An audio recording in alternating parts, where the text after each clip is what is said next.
Hello everybody and welcome to our KFC mukbang, our food KFC mukbang final review of Africa. I was going to start this video by saying we were meant to go to Africa for 2 months and this is what we were meant to do. We were meant to do Kenya, then we were meant to do Uganda, then Rwanda, then Burundi, then Tanzania and then so on. We were meant to do 2 months. We did 2 weeks. So this is our final review. We're all KFC. I'm just going to talk through the last 2 weeks and why we've cut it short and why we've cut it early, because it has been terrible.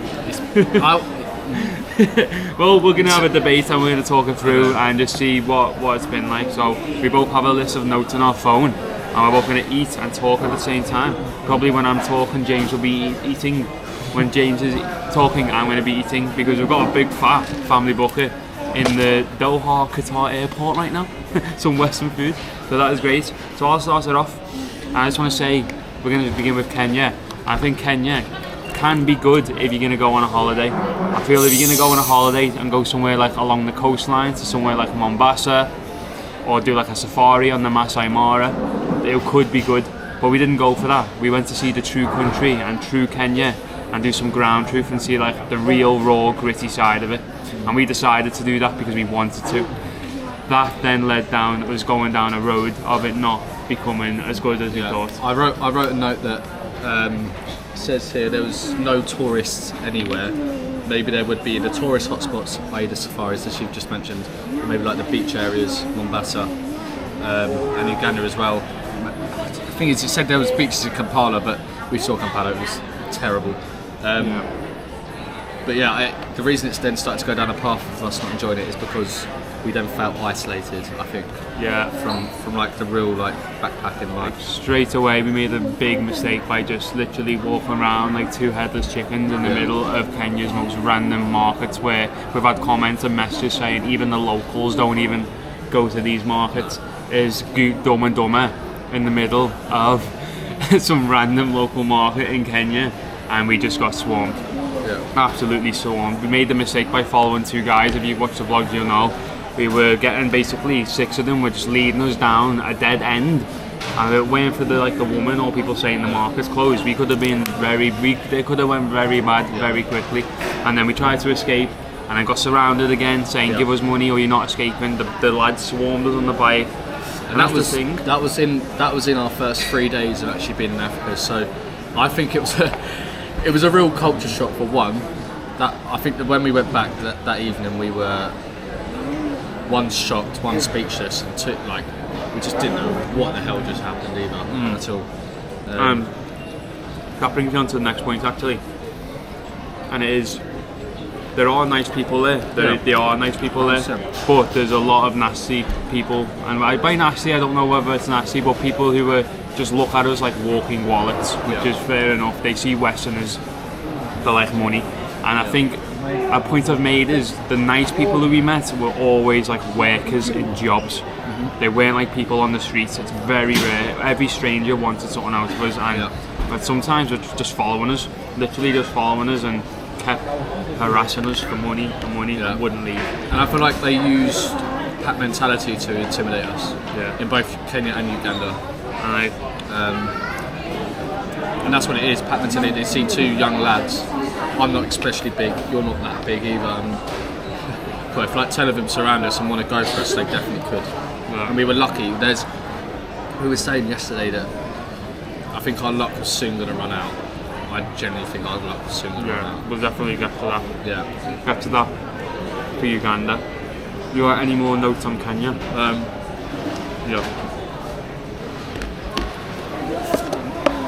Before that though, I just want to put one general note that I've got. People commenting on the video saying we were going out looking for trouble in these areas. No way. That was not the case. We just wanted to see the truth, the real truth, and be in with the real people. Because you see these TikToks and these YouTubers go to these places and they'll be like, oh, this is great, look at this lion running through the thing, or this is great, look at these beaches. But that's not the true country. It's really not. And I will never, and I've said this since day one, I will never shy away from sharing my truth, my opinion on a place. I don't care how bad it may look to people. I will not shy away from that. Never. Never ever. I'll always share my true experience. I don't care if I get any backlash from any of these Dorito munching keyboard warriors. Put that down. Hyping up online like they've been there, like they're some saints and like they're perfect, because you're not. Also, those sort of people would be those sort of people would be the same if we went to Mombasa and we chilled for a week on a beach. They'd be the ones then texting saying, "This is boring. What are you doing?" Literally, you know what I mean. So we can't win with that. And I'll always keep it true in here. Don't actually care. No. So that's but then people opinion. have been supporting us as well. Yeah. A lot of people have actually said leave. Yeah. On the other side, yeah, that's a good point. On the other side, also had a lot of support saying, "Like, get out of there," basically. Yeah. Sorry. Any more? On oh yeah. So on Kenya as well. The one thing. This is one of the cons. And it was like, surprisingly, it's one of the biggest cons of Kenya, is that we proved the internet wrong on one video, which was the slum video. Oh yeah. Because we went into that with, I think it was the day after that we had that bad experience with the locals, and we were told this is a dangerous slum. You don't want to go in there. You'll be gambling, loads of illegal stuff going on there. And we went there, and it was actually a humbling experience, I think. But that was one of the positives I'm taking out of that, is that the children were so happy to see us. Like, we're lucky to not be sleeping in our own sewage, you know what I mean? So yeah, the after large slum. That's another thing with Kenya. Talking about culture shock. Yeah. Massive eye opener of like you go to Southeast Asia and you think, oh my god, this is real bad. But then you go to Kenya and you're like, wow, there's levels to how bad it goes. And I mean, like, there was just kids just laying and swimming in sewage and running around these bad places. Yeah. And their animals eating food out of its own rubbish and shit. Like, yeah, it's not good. It's not good. Not good. Should we talk on Uganda? Yeah. I mean, let's go. Have you got any Kenyan ones? Still or? Cons. No, I've got more general between Kenya and Uganda. Right. Do we start with one? Go on, do a general one, yeah. So my general one is the one thing that started to really get on my wick, and you see me arguing about one of them in one of the videos, is the no filming rule. Oh yeah.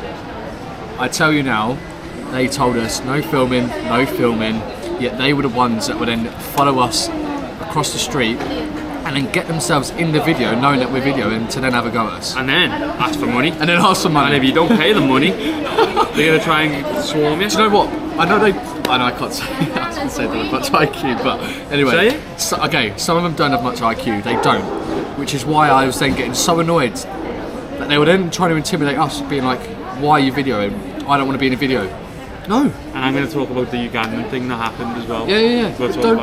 Don't then get in the video. I know I've just repeated myself there, but that's one thing that really... They were getting on the video on purpose to then shout at us and to then try and give them money for being in the video. Yeah. And then grabbing us. Right. And yes, they could be thinking that we're sending it to the news. But I just think it gives them a guilt conscience, and they're the ones that are then showing that they're bad. What's it called? Bad people. Bad people. Yeah. I think that's it. Yeah. I want to talk on Uganda now. When we've got it out the way, Kenya. That was a general thing in both countries. Yeah. Let's move on to Uganda, our next place. So we spent like nearly 2 weeks in Kenya. Because the first week we were in Nairobi just settling in. So then we got through Kenya, like, okay, we were at our lowest points towards the end of Kenya. We were this close to just leaving Africa at this point, but we thought, you know what, we'll put you through, we'll do Uganda, we'll cross the border. So we crossed the border, hoping for like good things. And when we crossed the border, we had, from my opinion, was a good first impression. I thought, wow, this is actually alright. And the people tended to be nicer as soon as we crossed the border. However, I think what we did is made a mistake. I feel the reason these first few people were nice was because we quickly said yes to going on their transport. Yeah. So they were nice to us. So we had this false narrative in our mind at this point that the Ugandans were nicer. And maybe we thought it couldn't get worse than Kenya. Yeah, and we soon to learn that it did. Yeah. So it very much did. Yeah. So the first little bit was alright. We did get like some nice people, but that's because we got into their van. And then we spent a day in Uganda, ended up going to a waterfall which was an hour away on a bike. In the time getting there, this is all in the video, but you see like the campaigners and that, and we're just like, this is quite dodgy. Got to the waterfall and we just thought like... But I think if that was at the start of the trip, we would have enjoyed that and been like, Joyce is taking a word. Anyway, we would have been like, oh, this is sick. I think we then started to realise, no, them sort of things are actually quite dangerous. Yeah, very dangerous. Go on. What have I got here? This is a question to you. Do you think in some situations they acted like there was more of a language barrier than there actually was, just to put us in an awkward situation? I.e. in the hotels. Do you think they just did it on purpose? Because it got to the point where it just was constantly happening. Like the hotels, and then also, remember those bikers when we were trying to get the bike and the main road was literally there? Yeah. And I was like, just that main road, 2 minutes down the road. And he was like, what road? What road? And it was that road. Yeah. But yeah, I do think so, yeah. That's just one question I had to ask you. Yeah. I do think so.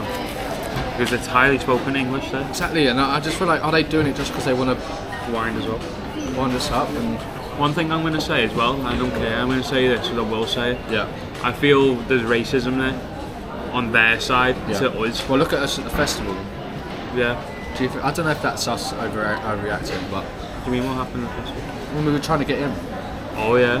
and they didn't. They gave one look at us and was like, no, and we were like, okay. But then a really helpful guy managed to still get us tickets.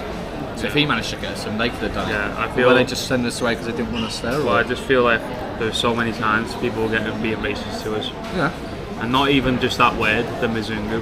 No. Not even that word, because like some people were using that in a good context. By the way, Mzungu means like white foreigner, and we just kept shouting at us. But some that people did took get it too far. draining, though. Some people took that too far. Yeah, I did get, because I was asking people, is it racist? But when we also asked them that, Right. it's almost an offence to them saying that we think it's racist. But imagine we walking around saying that the other way around. Yeah. And it being constant as well. I don't think that would have. You know what I mean?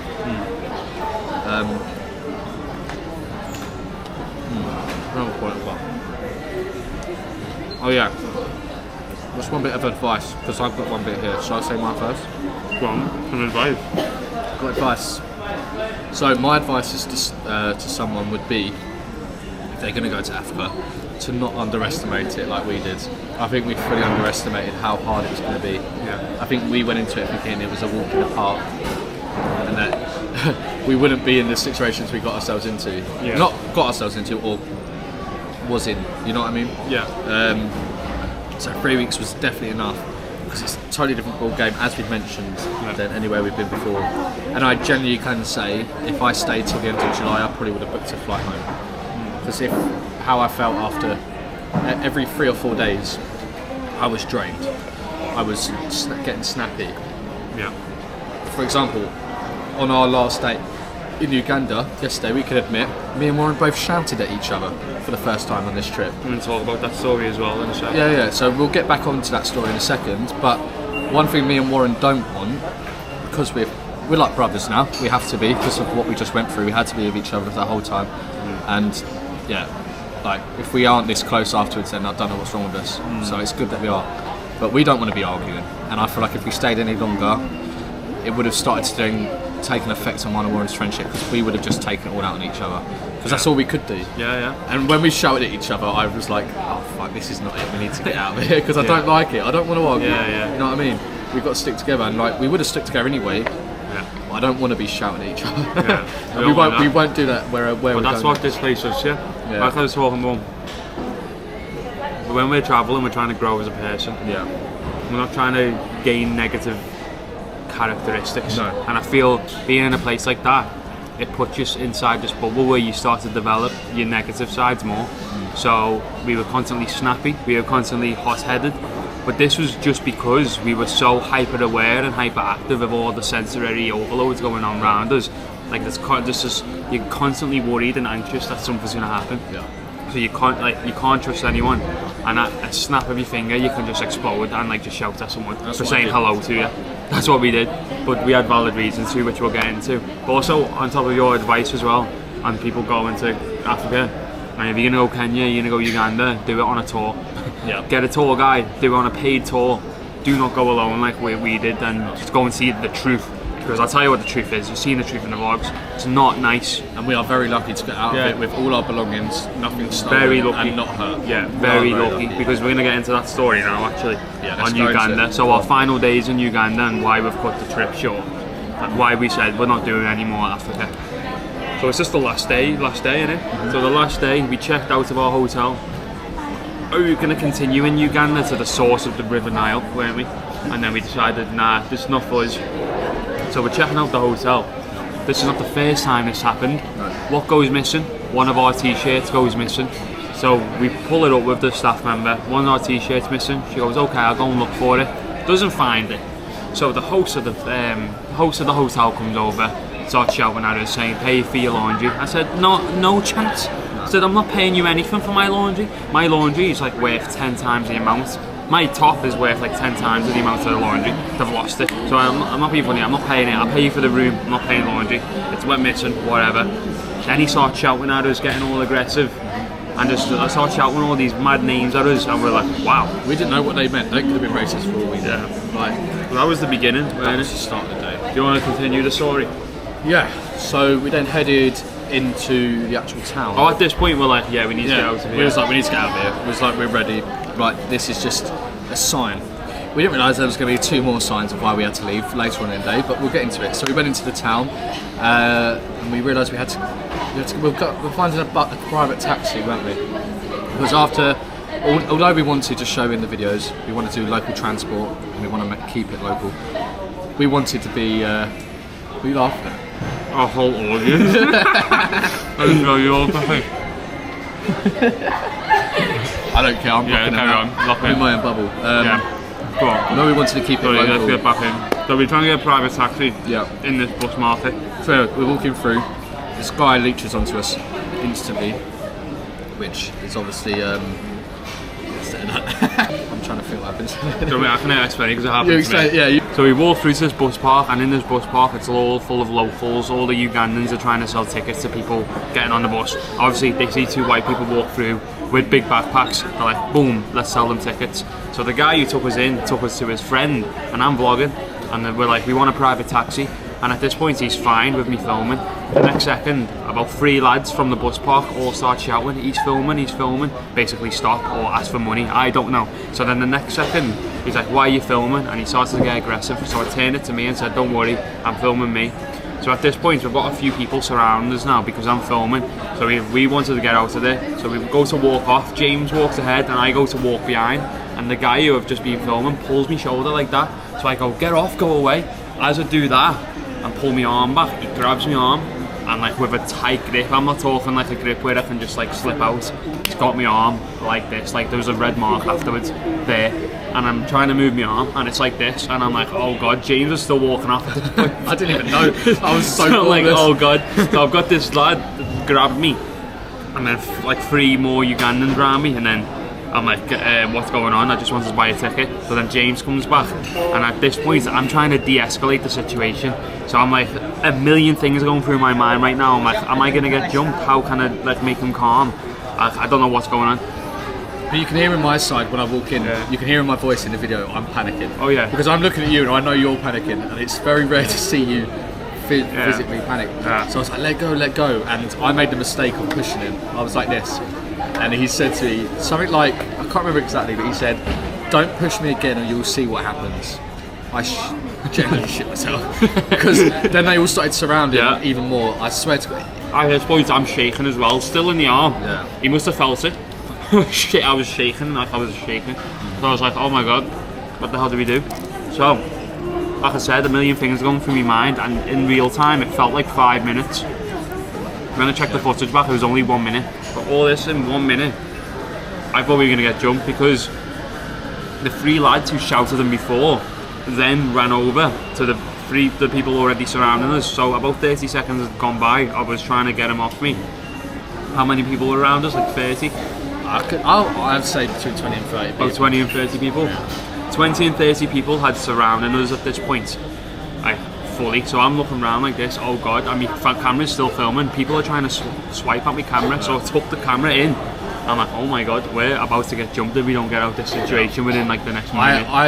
I'm very good at trying to think of escape routes. Yeah. So me sitting here right now, I'm looking at where I'm escaping. You know what I mean? Yeah. For hindsight, I generally couldn't see an escape route. There was no gap. We were fully circled. So my thought process was, and I feel like we thought the same, was get this guy that's angry, this one guy that's angry, away from the group, and we'll then delete the video like he's asked, away from it. Which then started to happen, but he then stopped. Yeah. And then that's when we was like, oh. That's when I thought, yeah, this is where we're going. So we went to walk off and he came with us, and then he pulled me back. And then when he pulled me back, they all got closer. Like, this is the moment it's going to happen, if it's going to happen. Yeah. So then again, tried to de-escalate and said, listen, I'm going to delete it now. I secretly stopped that footage, started the new footage, and then got the bin emoji and said, look, here's the bin to delete it. Deleted it in front of him, and he's like, okay, let go of me. And then we were like, yeah, get out of here, boom, boom, boom. That was scary. That's not even the last bit. No, but that was scarier than the thing happened in Kenya. That was the closest point, I think, where we got to nearly like it being bad. Yeah. But then what happens next is also real bad. Yeah. Which they do see, but it's just the driver that then took us was from that. And we're just explaining what we've seen. Yeah, that's alright. Yeah, that is alright. But it's what we was thinking in the moment. In the moment, I was scared for each other. In the moment, I was thinking, again, this is the family might laugh or not at this. I was thinking in the moment, shit, if this goes out in the vlog, we're in trouble again. Yeah.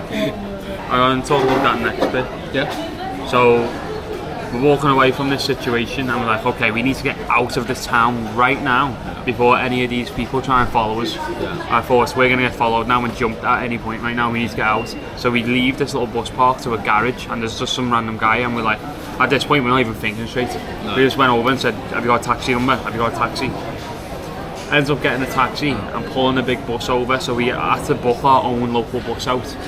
So which in the moment when we were getting on it, I was like, this is making us bait even more because we've booked out a whole matatu, what it's bloody called, to ourselves, which then makes us look like we've got loads of money. Yeah. And it's just, and I think that's why they then started shining the bus. Yeah. Because they wanted money from the, I don't know. I just felt like we didn't think in the situation, and we sort of made it worse. I think the bus pulled in. Yeah. So the bus pulled in, empty seats just for us two, and usually these buses have like 20 seats, all full of locals. So we booked it out just for us two. Paid like 80 quid in the end, but we booked it out just for us two. So they're like, get in, go on, get in. So we got in the bus. One of them slammed the door shut, and then the whole bus gets surrounded by like 50 more Ugandans. And this garage is around the corner of what just happened. So at this point, I'm sweating, James is sweating, and we're like, oh my god, it's gonna go down again. So we're like, we gotta get out. We gotta get out. So are we just waffling at this point, or? I don't know. But they've seen it. They've seen it all. Yeah. But we can talk about so later on in the story, basically we then thought we were heading to our place, but he said no stops. He then did stop, and Warren, at this point I was still zoned out. I didn't know how I was scared really. Warren was still on the ball, which was good because I sort of needed that. But you noticed something was dodgy was going on. So I just have this gut feeling, and when my gut tells me, I'm like, I trust it so much. Like, so we end up getting out of this garage, but this driver was so dodgy who took us, because before he pulled off and drove away, he pulled the guy who we spoke to the back of the van and said something, and then he started arguing. He jumped in the van and started driving us away. So I'm like, this is so dodgy. So then 5 minutes down the road, he pulls over on the side of this random main road in front of another local bus. I thought in my head there's going to be a load of local lads who jump out this bus and come and swarm us in our bus and rob us. I thought this could happen. So he pulls the van over, and the driver and the guy who we got the taxi from jump out the front of the car and go to the bus in front. At this point I look to James and I've got this feeling, I'm like, we need to get out this bus right now. So I go to open the door and it's locked. I'm like, oh my god. So the window is open. So I'm like, oh no. So I start shouting with some random guy in the street, yo, open the door.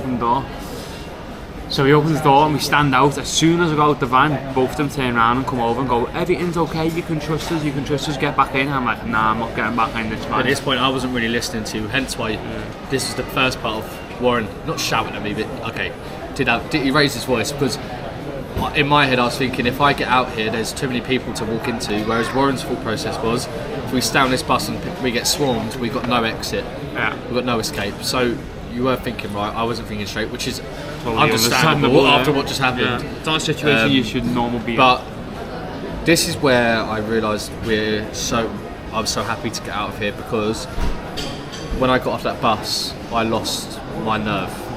I've never had it. I have had it. Lots of people at home have seen me be like this before, but it doesn't happen very often where I lose my nerve to the point where my whole body erupts and I just lose my head. I'm shouting, I end up crying, I end up just being a totally unrecognisable person. Unrecognisable James, who is an absolute dork, and so are you. So so that's when I realised, okay, this is not for me. I need to get out of here, because that is not what I want to happen when I'm travelling.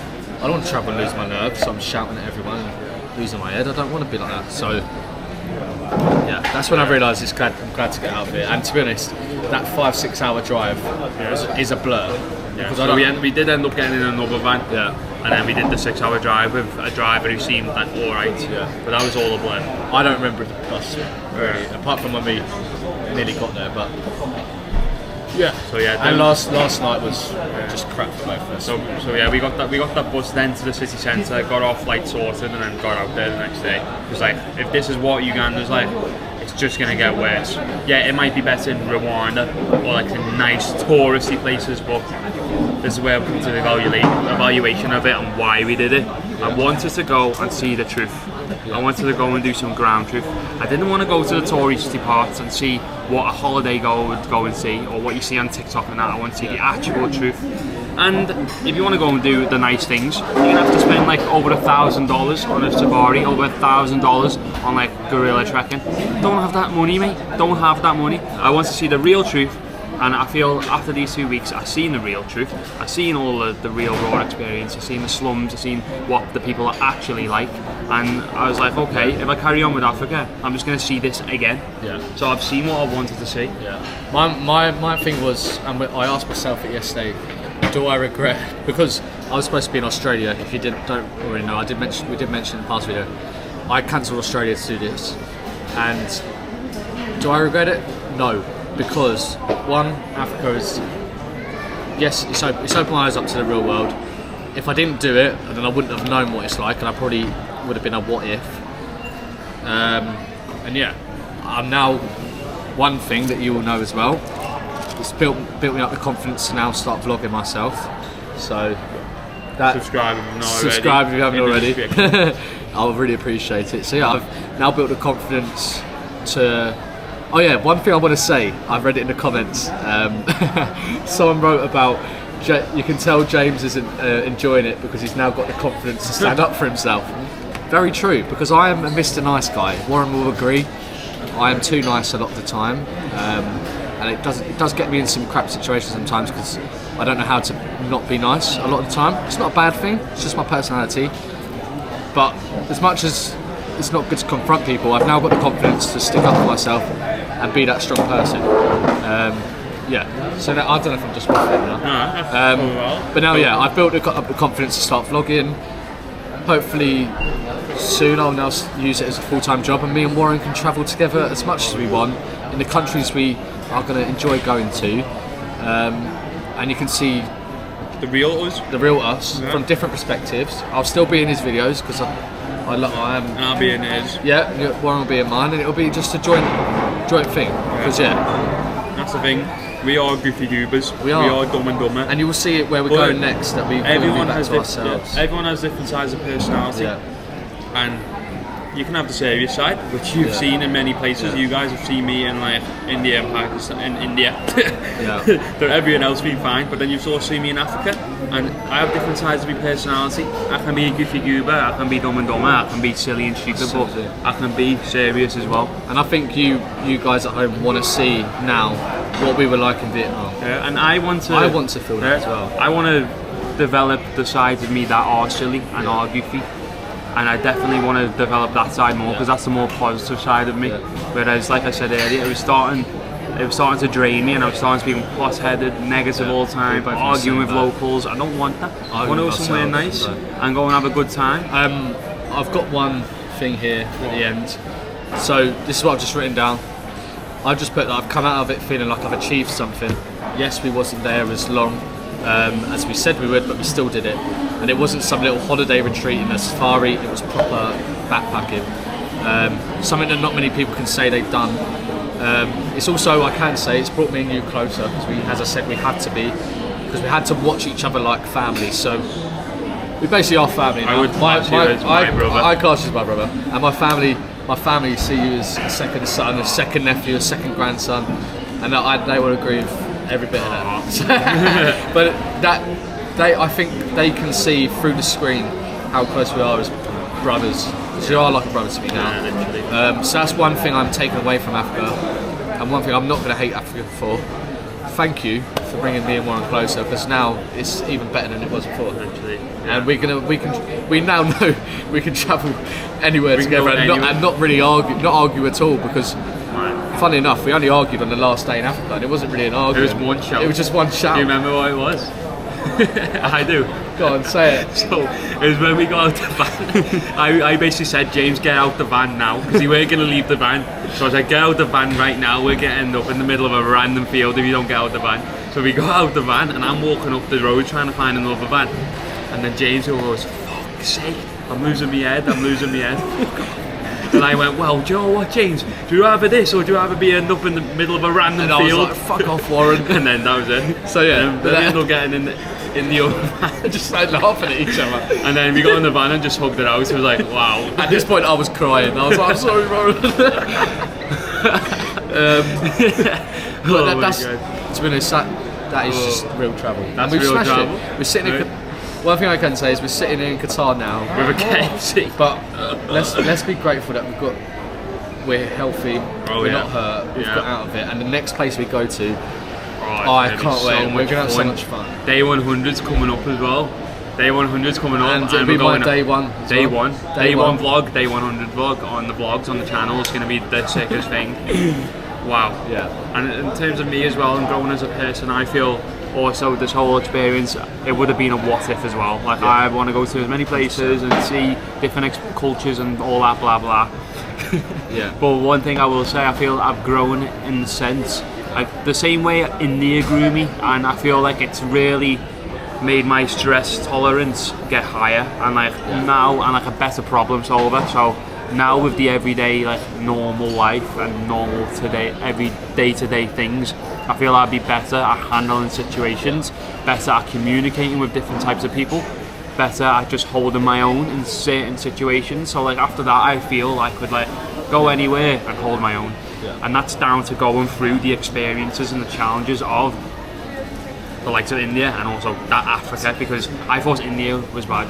Okay, what would you say was worse? That's what I wanted to ask you. Yeah, there's loads of people have been saying this. I've got to say, Africa was worse. And I experienced that with you. Africa was the worst thing I've been through, definitely. So I've got to say that was a lot harder than India. Do you know one thing that I said to myself?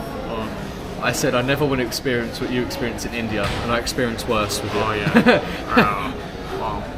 Also, I know James mentioned a little bit about me, so I'll do a bit about you. Okay.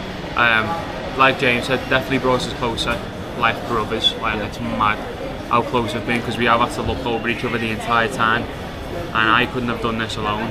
And I got to take my hat off to James here, because James was gonna go to Australia, because we were in the Philippines together. I went home because of Parasite, and James was gonna go to Australia and get a job and work in Australia, save up some money. But he said YOLO and actually said yes to coming to Kenya, because I texted him to come and he was like, yeah, I'm gonna do it. And I just feel I could not have done that by myself. No way, no actual way.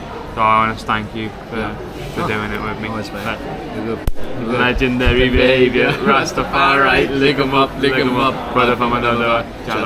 Should we tell the story? No, but can we also make that the last one? Yeah. Because that is, we'll come up with another one. Yeah, that's the last one. Because that links to Africa, and we don't want to be. Yeah, no more links to Africa. That's the last one. That's the last one. Well, should we tell the story now? Yeah, okay. Go on. Wait, what is the story? So the legendary behaviour of Rastafari, look 'em up, it's just a meme from Chris Eubank Senior. And then it went into brother from another mother. We were in Vietnam. Because it was the day before we were going to Africa, and this woman outside this African bar went, brother from another mother, child of Christ, and we just looked at each other and burst out laughing. What's the last bit? Oh, that was it? That was it. Oh, yeah. There you go. That's the last of you hear it. Some of them at home will be happy. Yeah, that's the last one. Fair enough. But happy days. We can do the other one instead. And there's going to be plenty, in the next country. I hope so. Oh yeah, I need it. Oh yeah. Tell them about what's going to be our aura. Oh yeah, serious aura. Serious aura. Yeah, like we're going to go, because we're going now to like a nice place where there are going to be some backpackers. And like we're going to have some serious aura. Yeah. I can't wait. Can't wait. Can't wait either. Should we end it there with a cheers? Yeah. So a cheers to us and cheers to the guys. Yeah. And cheers to the family at home. Yeah. We will put points on this family. I think, I feel like we have to give it to them for having to watch it. Yeah, go on then. We'll do so, a bit. Okay, one thing I just want to say. This video's like 40 minutes. We'll cut it down. It's fine. Give me like a half an hour more time. Yeah. To our family at home, fair play to you for watching us go through what we had to go through. If I had kids, I wouldn't want to watch it. So, love to you, mum, dad, granddad, everyone at home, uncle. Fair play to you. My little brothers, love you lots. And cheers to you guys. You want to say anything? Yeah. Also to my family. As you guys know, I'm on a mission to finish Project 365 And to become a goat. and to become a goat. And I know going through these countries is not what you want me to be doing, and it's just I've got a goal and I've got a mission. And I do apologise for putting you through the stress and anxiety that you have been going through watching the recent vlogs, because I know there's plenty more on your guys' plates than me having to worry about me and stress over me. So I am sorry over that. I really am. But here we are. Positivity from now on.